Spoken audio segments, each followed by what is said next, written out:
warahmatullahi wabarakatuh.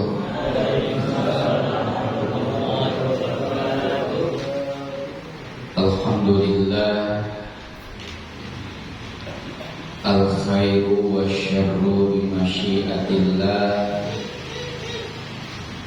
Asyhadu an la ilaha illallah wahdahu la syarikalah, wa asyhadu anna Muhammadan abduhu wa rasuluhu la nabiyya ba'da. Allahumma salli wa sallim wa barik ala sayyidina Muhammad wa ala alihi wa ashabihi wa mawala wa man ittaba'a huda ila yaumil qiyamah. Wa sallim tasliman katsira, amma ba'du. Rabbi a'udzu bika min hamazatis syayatin wa a'udzu bika rabbi ayyahdurun. Rabbi shrah li sadri wa yassir li amri wahlul 'uqdatam min lisani yafqahu qawli waj'al li waziran min ahli walhamdulillahi rabbil alamin. Qalu subhanaka la ilma lana illa ma 'allamtana innaka antal alimul hakim. La haula wa la quwwata illa billahil aliyyil azim. Ashabul fadilah, para asatidz, para hujjaj, para tokoh, para sesepuh, khusus kepada Ketua DKM Mushola Al-Muhajirin Bapak Ade Herlangga beserta segenap pengurus, orang tua kita, Bapak Salim, Bapak Haji Atia, Bapak Mak Yudi, Bapak Koton Hanafi, dan para Bapak Ibu jamaah sekalian yang mohon maaf saya tidak tata dan sebut namanya satu persatu, yang seluruhnya selalu diberkahkan dan dimuliakan Allah Subhanahu wa ta'ala. Alhamdulillah wa syukru ala ni'amillah. Di kesempatan malam hari ini dengan izin Allah dan takdirnya, kembali kita hadir di majlis yang mulia ini, duduk di dalamnya kita mengaji, mengkaji ilmu-ilmu Allah. Mudah-mudahan ilmu yang terus tak bosan-bosan kita cari bermanfaat untuk dunia, agama, sampai akhirat kita, yang dapat menyempurnakan dan memaksimalkan semua ibadah kita, sehingga apapun ibadah yang kita lakukan pahalanya benar-benar diterima dan diridai oleh Allah Subhanahu wa ta'ala. Salawat dan salam tercurah keharibaan baginda alam Nabi besar Muhammad sallallahu alaihi wa alihi wasallam. Terima kasih kepada segenap hadirin hadirat rahimahullah, masih berbicara tentang sunnah melaksanakan sholat Jumat, terkhusus bagi kaum muslimin atau laki-laki yang mengerjakannya. Yang sudah tersebut kemarin 5. Yang ke-6 adalah wasunnah insatun, disunatkan bagi yang melaksanakan sholat Jumat, yakni insat yakni sukutun ma'a isgo'in li khutbah.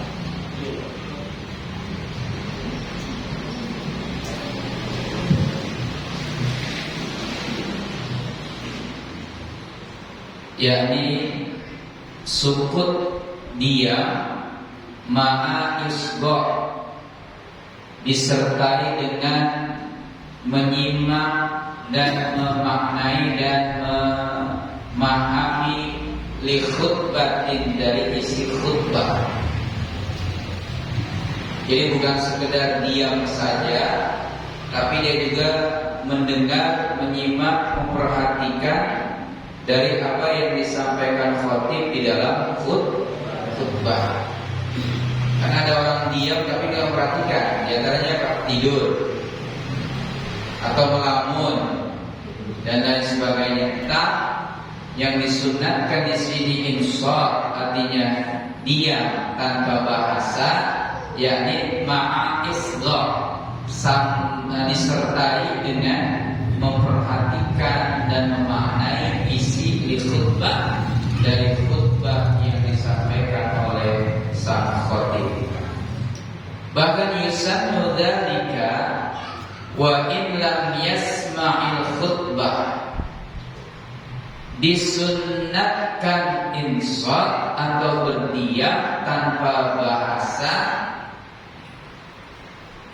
Wa illam yasma'il khutbah, kendati pun dia sendiri tidak mendengar khutbah, karena mungkin tidak ada pengeras suara, atau karena mungkin terlalu jauh jaraknya dia dengan khatib, sehingga sampai nyaris tidak terdengar suaranya pun. Meskipun tidak terdengar suaranya, dia tetap disunatkan untuk insaf. Insaf itu artinya diam tanpa bahasa. Ya, jangankan bicara, itu aja nggak boleh. Ada seseorang yang mungkin di sampingnya berisik atau berbicara, dia mengasih apa-apa agar supaya jangan berbicara sambil mengisyaratkan dengan ini insaf. Ya, itu tidak dibolehkan. Wal aula li ghairi sami'. Sekarang bagaimana mereka yang tidak mendengar khatib yang menyampaikan khutbah, sementara di sisi lain dia diperintahkan untuk insaf, untuk berdiam? Maka kalau seandainya itu tidak terdengar, sementara dia harus disunatkan untuk insaf, yusannu ayyashtagila bittilawati wadzikri sirra.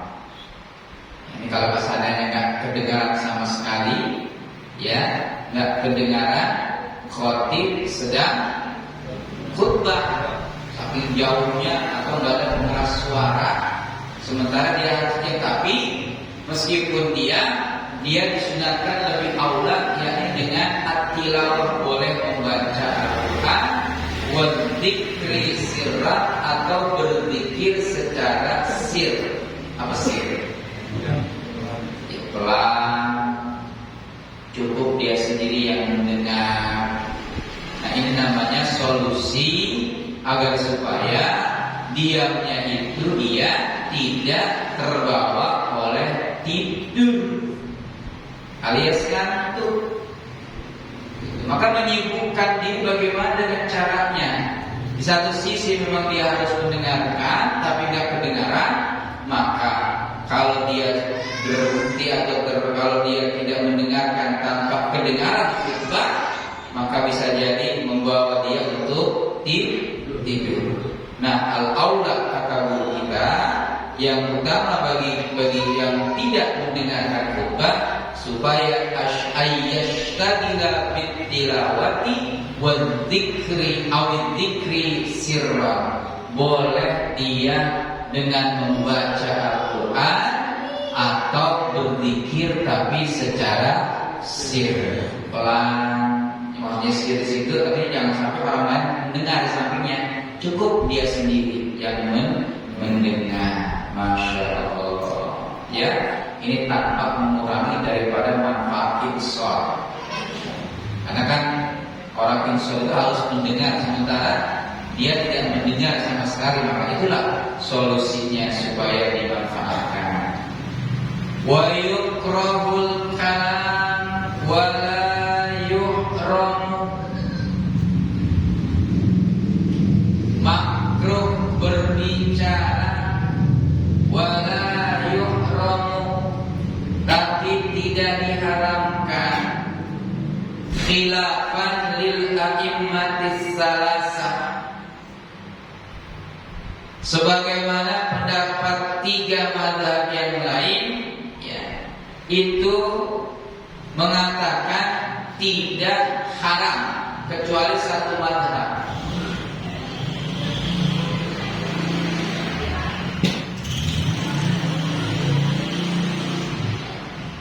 Halatal khutbah, ketika keadaan khatib sedang berkhutbah, itu makruh untuk dia berbicara. Bahkan ada hadis yang mengatakan paman takallama hinal khatib, ketika khatib menyampaikan khutbahnya dia berbicara, faqad laghaw. Apa laghaw itu? Sia-sia, fala jum'atalah, ditekankan dia tidak sah Jumatnya kalau berbicara. Ini yang mengatakan bahwasanya berbicara ketika khatib sedang khutbah hukumnya haram.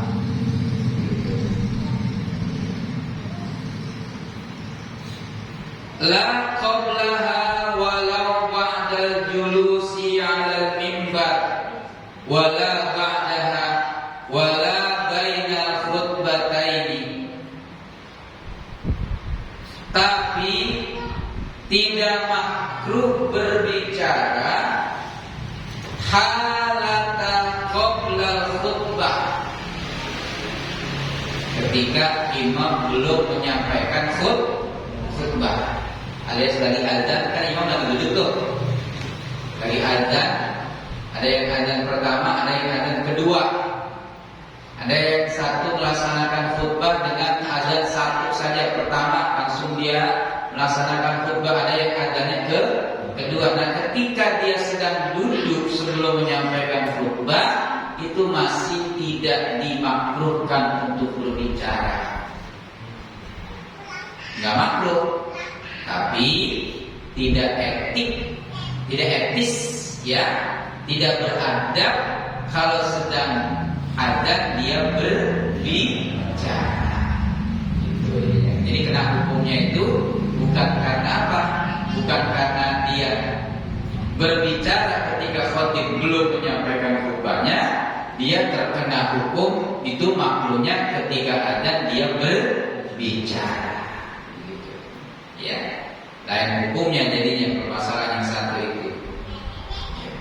Wala bainal khutbataini, atau ketika berbicara dia tidak makruh ketika imam sedang duduk antara 2 khutbah. Kan kagak nyampe khutbah tuh. Karena kan asal larangannya itu adalah ketika khatib sedang menyampaikan khutbah. Kalau lagi duduk nyampe enggak, maka itu tidak dimakruhkan atau tidak dilarang. Cuma adabnya, etikanya tidak baik ketika khatib sedang duduk antara 2 khutbah dia berbicara. Seharusnya apa yang dia baca? Minimal dia bersolawat kepada Nabi, minimal dia membaca surah Al-Ikhlas dan lain sebagainya.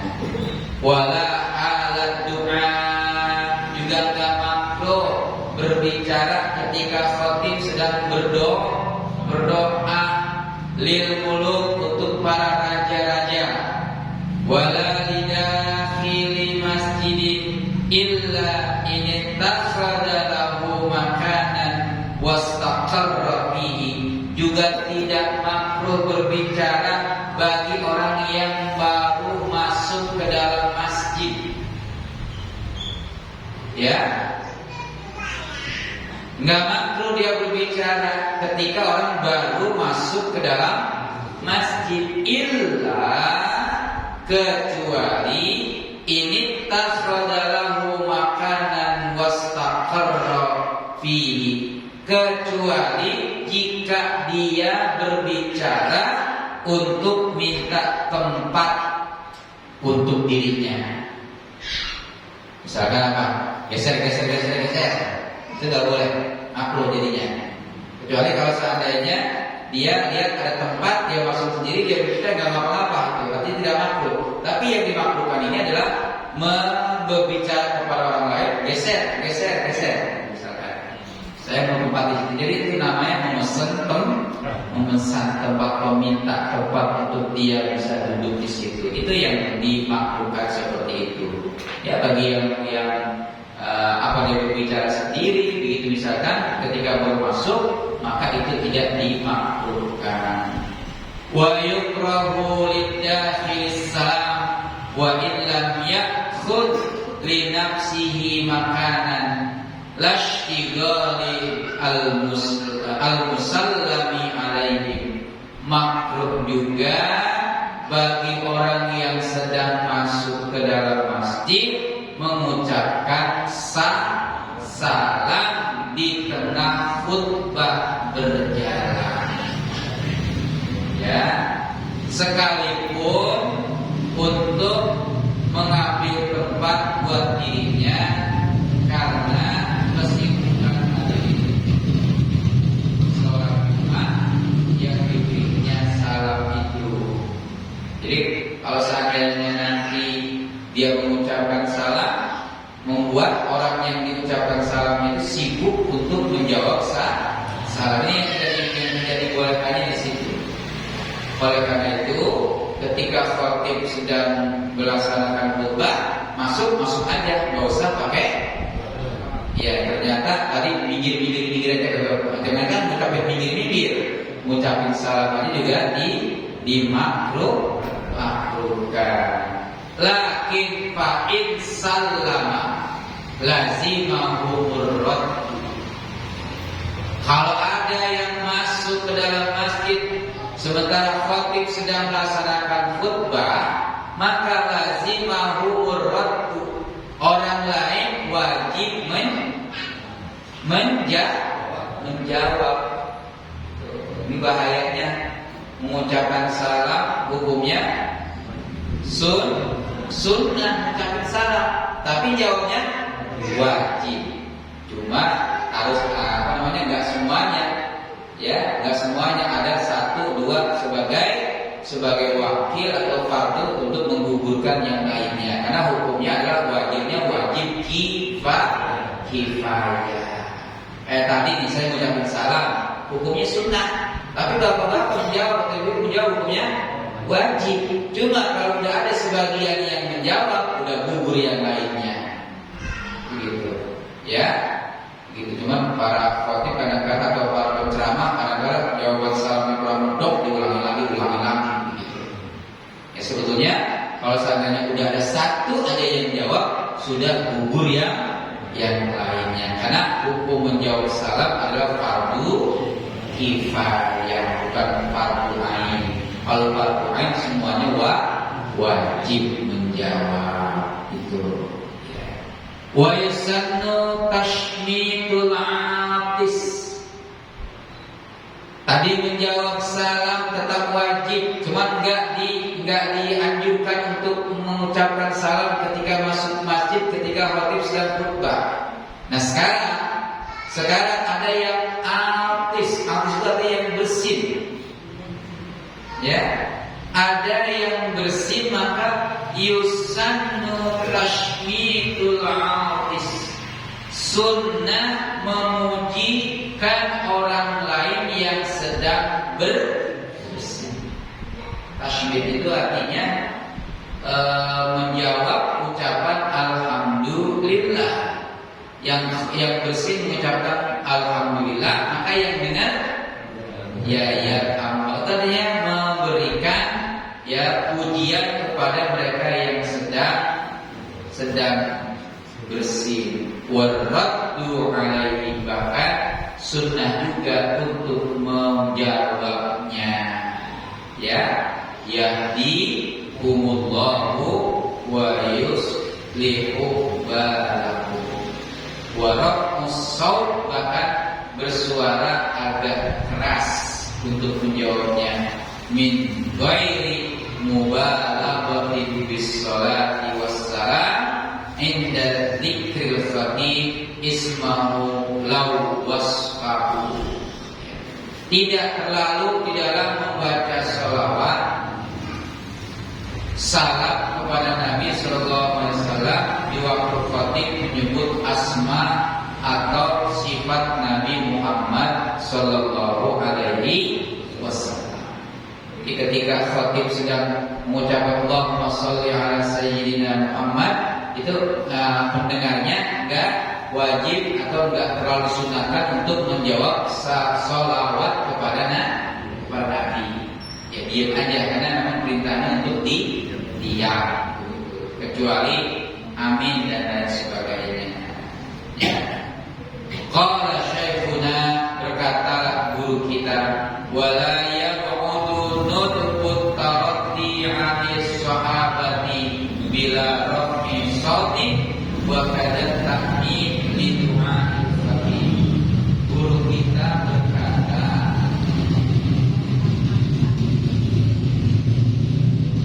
tidak jauh kesunahan taraddi atau membaca radhiyallahu anhu. Kan kalau seandainya kepada Rasulullah baca sholawat, kalau sahabat itu mengucapkan radhiyallahu anhu, namanya taraddi. Taraddi itu adalah mengucapkan radhiyallahu anhu atau radhiyallahu anhu. Ya, itu kalau para sahabat disebutkan. Untuk para sahabat Nabi tanpa dengan meninggikan suara. Demikian pula mengamini doa imam itu cukup dengan suara yang kecil, jangan keras-keras. Udah cukup amin, amin, amin, amin, jangan. Ya, ini tolong nanti ya, biasanya anak-anak nih yang suka mengeraskan dan mengangkat suara.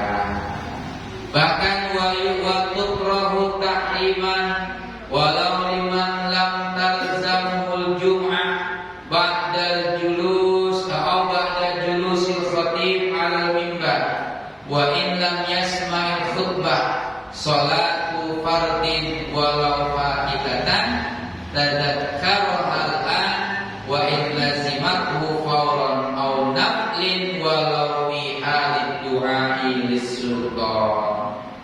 Makruh, bahkan makruhnya ini sampai kepada derajat tahrim, ya, hampir mendekati derajat haram. Makruh tapi mendekati haram. Sekalipun bagi mereka yang tidak berkewajiban sholat Jumat. Siapa yang tidak berkewajiban sholat Jumat? Ibu-ibu dan anak-anak kecil, ya. Setelah khatib duduk di atas mimbar, sekalipun mereka tidak dapat mendengarkan khutbah, apa yang dimakruhkan? Mengerjakan sholat fardu sekalipun sholat qadha. Ya, jadi yang baik ibu-ibu yang tidak mengerjakan sholat Jumat, sholat zuhurnya kapan? Pas iqamah. Nanti pas iqamah, artinya khatib sudah selesai berkhutbah. Maka di sini dikatakan makruh, bahkan tahrim sekalipun bagi mereka yang tidak berkewajiban sholat Jumat, yang namanya adalah ibu-ibu, ya, setelah khutbah duduk di atas mimbar, sekalipun mereka tidak dapat mendengarkan khutbah, apa yaitu mengerjakan sholat fardu, mengerjakan sholat fardu sekalipun qadha. Ya, meskipun sholat fardunya adalah qadha yang belum dia kerjakan, yang baru ingat waktu itu, ya, dan sekalipun wajib ia mengerjakannya seketika itu pula. Juga sholat sunnah sekalipun di tengah berdoa untuk sultan itu tidak dibolehkan. Ya, jadi bagusnya ibu-ibu itu sholat Jumat, sholat zuhurnya kapan? ketika sudah diiqomahkan.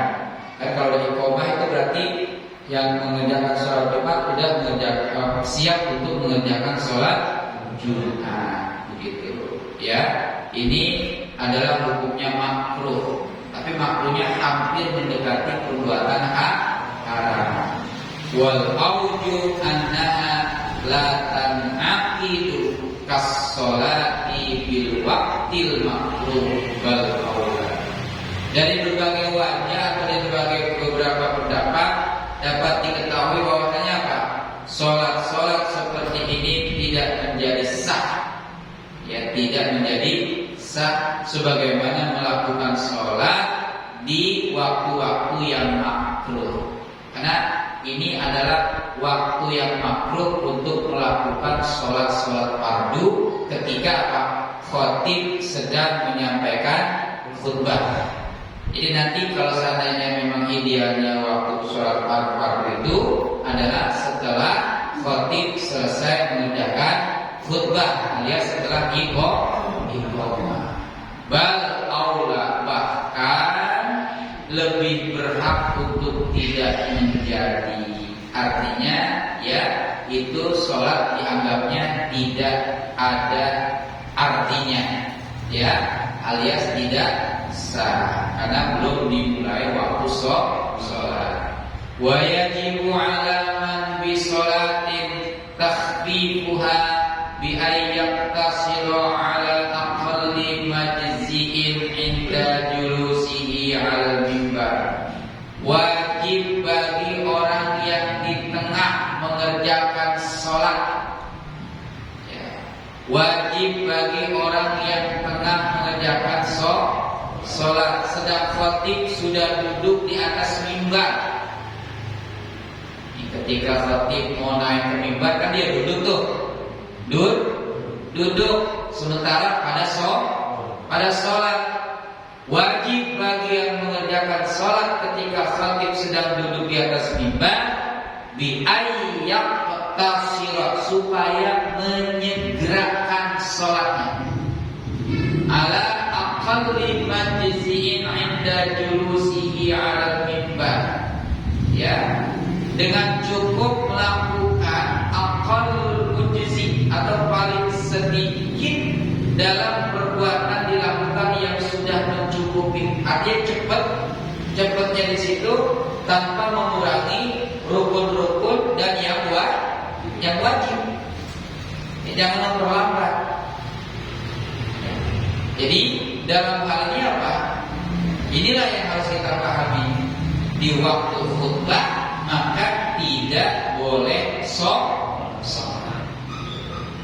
Boleh sholat, tapi ketika itu khatib sedang duduk belum menyampaikan khutbahnya. Ini kebanyakan kita datang terlambat, sengaja datang terlambat atau emang gimana gitu, ya. Seharusnya yang namanya sholat Jumat itu datang sebelum ada idealnya gitu, biar bisa dia mengerjakan sholat tahiyatul masjid, ya. Kalau seandainya dia melaksanakan qabliyah di situ, kalau misalkan dua kali adzan begitu, maka ya terbatas kepada setelah adzan atau adzan yang kedua ketika khatib sedang duduk di atas mimbar. Itu pun kalau seandainya khatib sedang duduk di atas mimbar, dia harus memperingkas dan harus mempercepat sholatnya. Ya, artinya dengan batasan dibolehkannya dan sah meskipun diringkas, tapi tidak menghilangkan dan meninggalkan yang wajib atau yang rukun dari sholat tersebut. Hadirin jamaah sekalian rahimakumullah, seperti itu, ya. Wa kuriha, dan dimakruhkan pula, ya, lidakhili tahiyyatun fawwatat takbiratul ihram in shallaha wa illa fala tukrahu wal tusannu. Makruh bagi orang yang baru masuk masjid mengerjakan sholat tahiyatul masjid jika menjadikan tertinggal dari takbiratul ihram Jum'ahnya imam. Memang datangnya udah terlambat banget, imam udah takbiratul ihram untuk sholat Jumat, dia malah ngerjain tahiyatul masjid, itu hukumnya makruh. Wa illa falatul rohubatusanu, kalau tidak hukumnya tidak makruh pula, bahkan sunnah untuk dikerjakan. Ya, lakin yalzamu tahfifuha bi ayyaktasira 'alal wajibat kama qala syekhuna. Namun wajib dikerjakan ya seiring apa? Seseringan mungkin, secepat mungkin, yaitu dengan cukup melakukan yang wajib-wajib saja dalam surat itu. Ini menurut pendapat dari guru kita, khususnya untuk tahiyatul masjid. Wa kuriha, dan dimakruhkan ya imtiba'ul halatal khutbah linnahyi anhu wa katbu awraqin halataha fi akhiri jum'atin min Ramadan, bal wa in kataba fiha nahwa asma'in suryaniyatin ya yujhalu maknaha haruma. Makruh di waktu sedang khutbah duduk istiba, ya, duduknya sambil menepuk lutut nih. Ya, duduk kayak begini.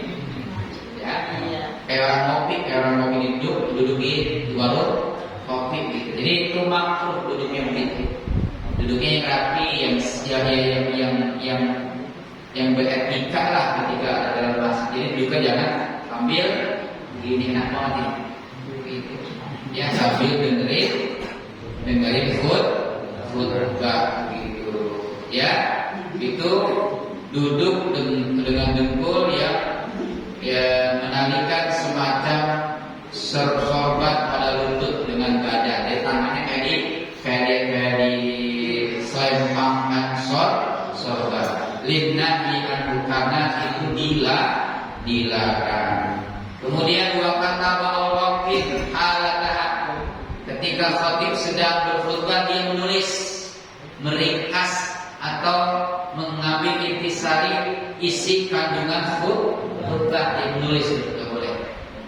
Ya, makruh ya. Fi akhiri Jum'atin min Ramadan, ya, di akhir Jumat pada bulan Ramadan. Bal wa in kataba biha nahwa asma'in suraniyatin yujhalu maknaha haruma, malahan atau pada bahkan kalau yang ditulis itu semacam asma-asma yang berbahasa Suryani, bukan bahasa Arab ya, yang tidak diketahui maknanya, ya, hukumnya adalah haram.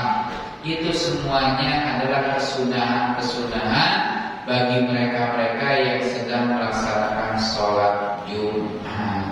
Ya, dari pertama apa kesunahannya? Masih ingat nggak? Ya, mandi.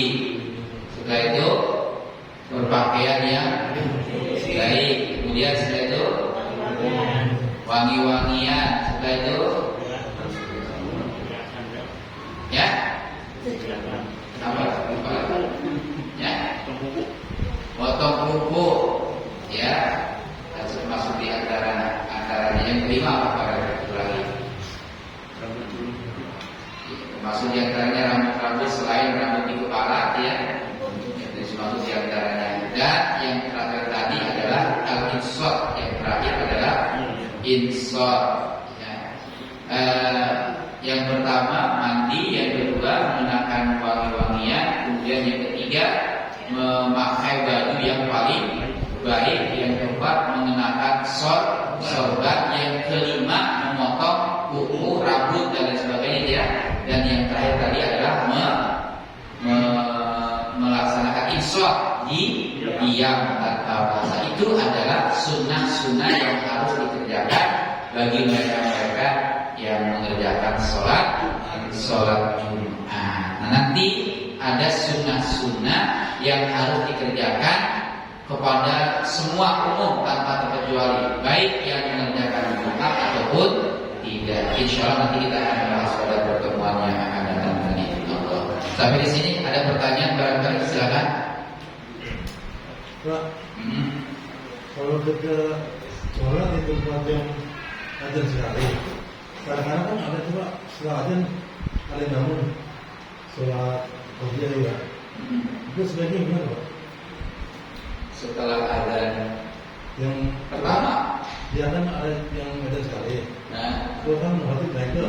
Kan ada juga yang sholat. sholat. Iya. Nah ini tadi bahasanya kalau seandainya itu kan lagi duduk khotib belum menyampaikan khutbahnya, dia lagi duduk, maka boleh mengerjakan asal disegerakan agar diringkas atau seringan-ringannya.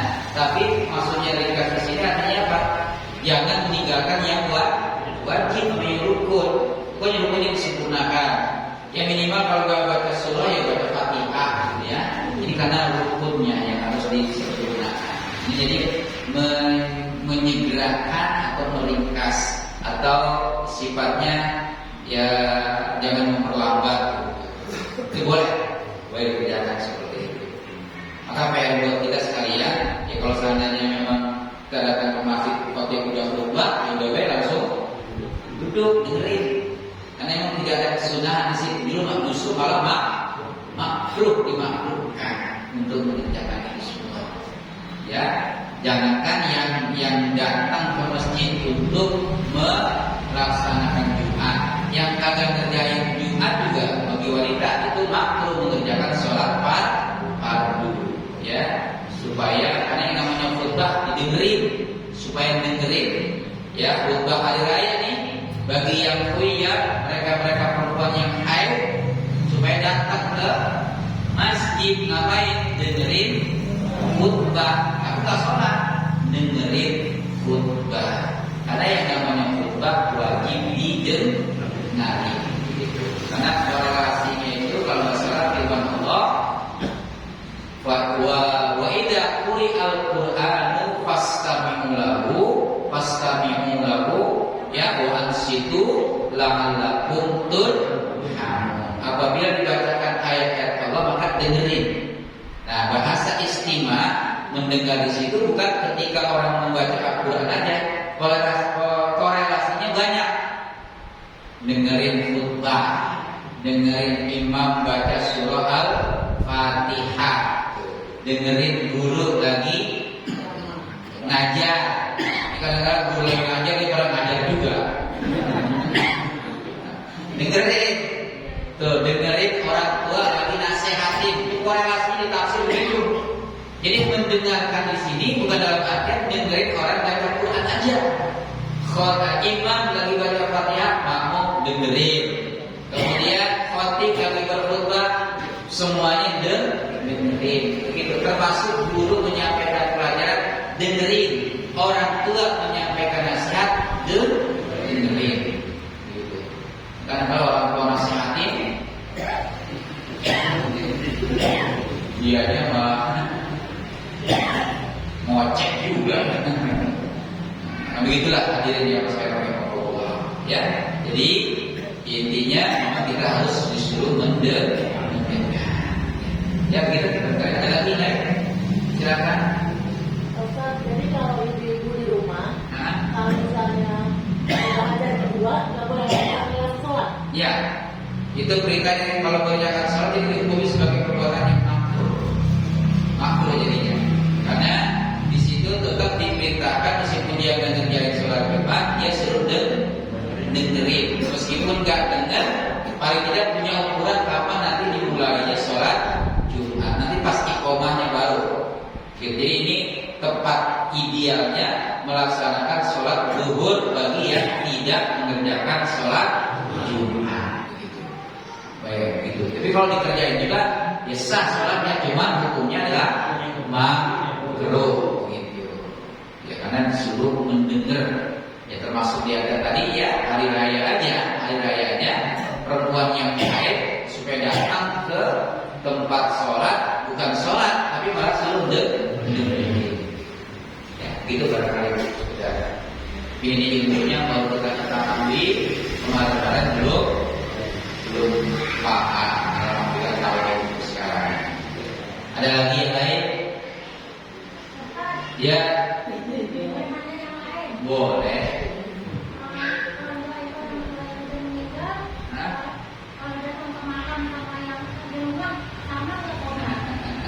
Doa mah di mana saja sama. Itu kedudukan doa. Tapi kalau seandainya sampai disamperin silaturahmikan itu lebih utama.